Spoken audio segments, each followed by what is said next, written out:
Welcome back. Today we're diving into the real Texas, beyond the stereotypes. Forget the Alamo. This is your essential guide to the top 10 towns you might want to avoid if you're moving to Texas. This isn't just my opinion. My team dug deep into data, quality of life, safety, jobs, and more. The goal? To help you make the best decision for your future. If you live in one of these towns, don't take it personally. Every place has its ups and downs. We love Texas, but you deserve the unfiltered truth. Ready? Let's jump in. The first town on our list might surprise you. Number 10 is Brownsville, right on the Texas-Mexico border. While it's rich in culture, Brownsville faces serious economic challenges. The job market is limited, with most opportunities in low-wage sectors like trade and logistics. Median incomes are far below the national average, and poverty rates are high. This impacts everything: schools, infrastructure, and community resources. Progress is slow, and upward mobility is tough. Brownsville is also isolated. Major cities are hours away, making travel and access to specialized services difficult. If financial stability and career growth are your priorities, Brownsville is a tough place to start. The people are resilient, but the hurdles are real. For many, the economic reality outweighs the cultural perks. That's why Brownsville lands on our list. Let's move on to number 9. Number 9 is Lufkin, nestled in East Texas's piney woods. It looks charming, but the crime rate here is much higher than average, both property and violent crime. Safety is a major concern for families. Beyond that, Lufkin lacks amenities. Shopping, dining, and entertainment are limited. The job market is small and stagnant, mostly in healthcare and manufacturing. If you're looking for career growth or a vibrant community, options are slim. High crime and few things to do drag down the quality of life. You might save on housing, but you sacrifice peace of mind and opportunity. The natural beauty is real, but the town's challenges are hard to ignore. For newcomers, Lufkin is a tough sell. Let's keep going. Number 8 is Odessa, a city in West Texas that's famous for two things: oil and football. Odessa's identity is deeply tied to the oil industry, and Friday night lights are a way of life here. The city's economy is a wild roller coaster, booming when oil prices are high, but crashing hard when they fall. The entire community feels every twist and turn of the oil market. During oil booms, jobs and wages skyrocket, drawing people from all over. But with that surge comes skyrocketing rent, crowded neighborhoods, and a higher cost of living that can squeeze even longtime residents. When oil prices drop, the city faces mass layoffs and business closures. Suddenly, once busy streets empty out, and families are left scrambling to make ends meet. This constant instability affects everything. Schools struggle with funding, roads and infrastructure fall behind, and heavy industry takes a toll on air quality. Environmental concerns are serious here, with pollution from oil fields and ongoing water issues threatening both health and quality of life. During busts, Odessa can feel almost deserted. Crime rates often rise and shuttered businesses become a common sight, leaving the city with an uneasy, uncertain vibe. The stress of these constant economic swings takes a real toll on residents' mental health and family life, making it hard to plan for the future. Sure, high salaries during booms are tempting, and you'll see plenty of new trucks and help wanted signs, but the risks are huge, and the good times rarely last. If you're looking for stability, a healthy environment, and a place to put down roots, Odessa probably isn't the best choice. Living here is a real gamble, and the stakes are high for everyone involved. For most people, the risk just isn't worth it. Let's move on to number 7. Number 7 is Texarkana, split between Texas and Arkansas. The novelty wears off fast.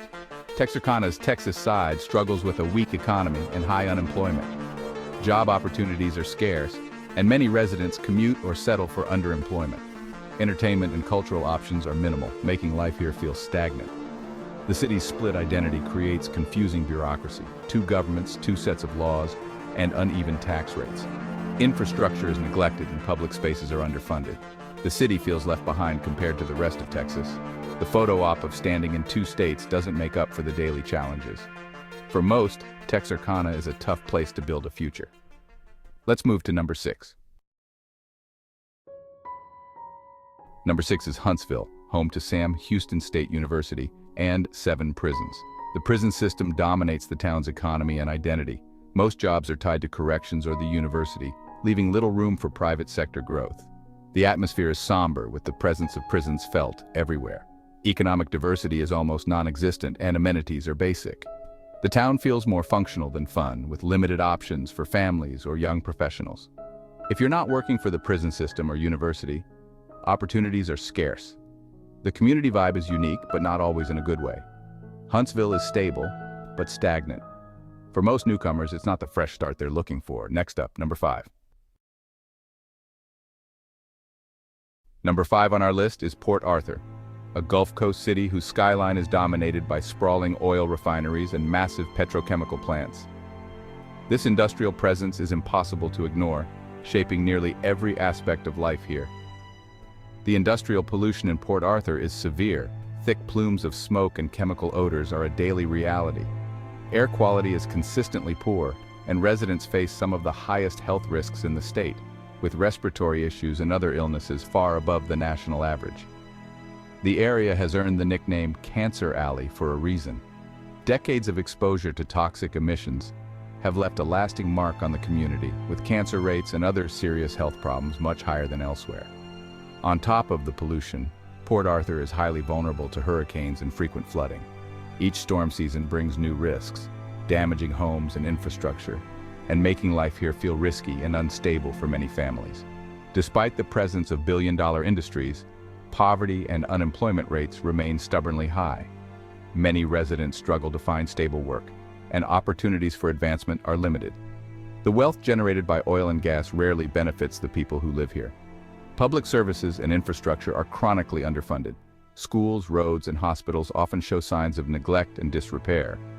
As a result, many who can leave do.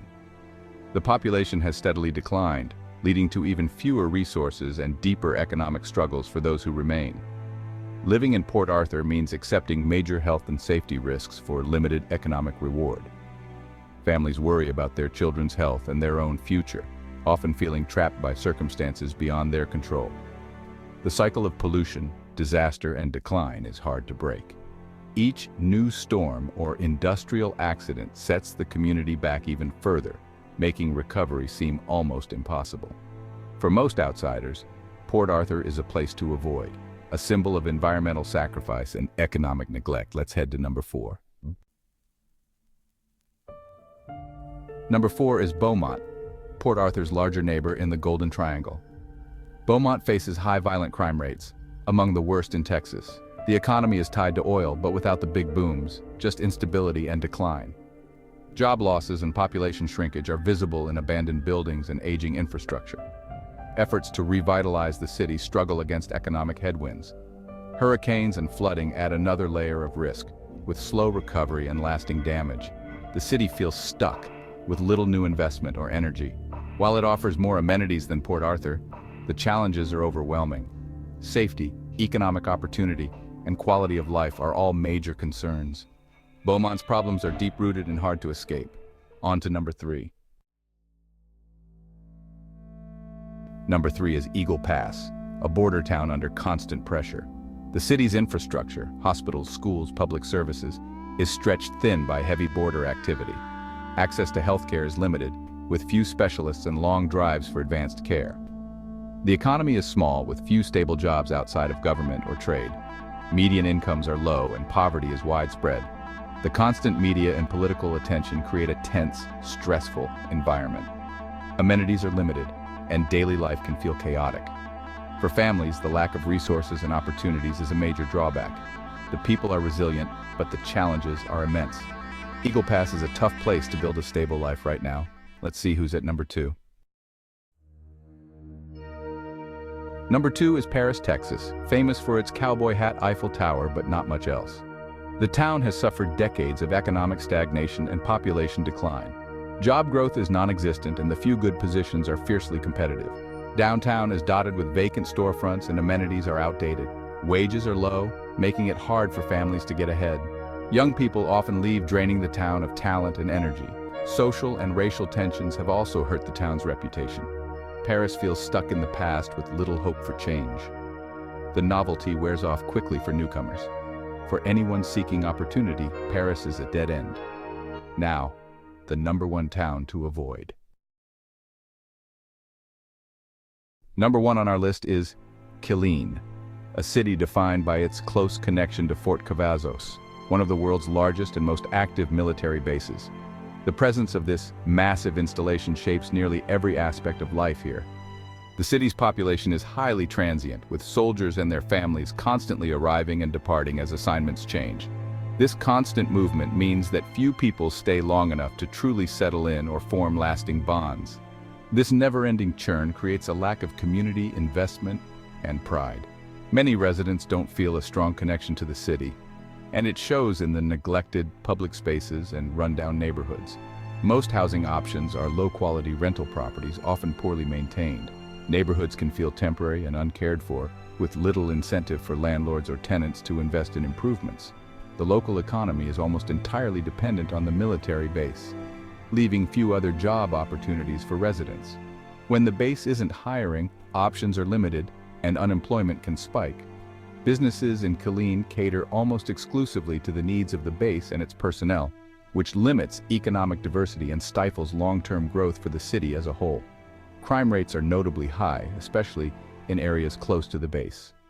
Schools also struggle with constant student turnover, making it difficult to maintain stability or improve educational outcomes. For non-military families, it's especially hard to put down roots or find meaningful, stable work. The sense of impermanence affects everyone, making it tough to build a future here. In many ways, Killeen feels more like a giant service station than a true city, with businesses and infrastructure designed to serve people who are just passing through. The instability, low-quality housing, and lack of opportunity combine to make Killeen one of the toughest places to build a stable, fulfilling life in all of Texas. For most people, Killeen is a place to pass through, not to call home. If you're looking for a place to settle down, it's probably best avoided. Let's wrap up. That's the list. Thanks for sticking with me to the end. Moving is a huge decision, and you deserve honest, data-driven advice. If you found this helpful, please subscribe. It helps us keep making videos like this. Drop your thoughts or questions in the comments below. We've got more Texas guides and countdowns coming soon. See you in the next video.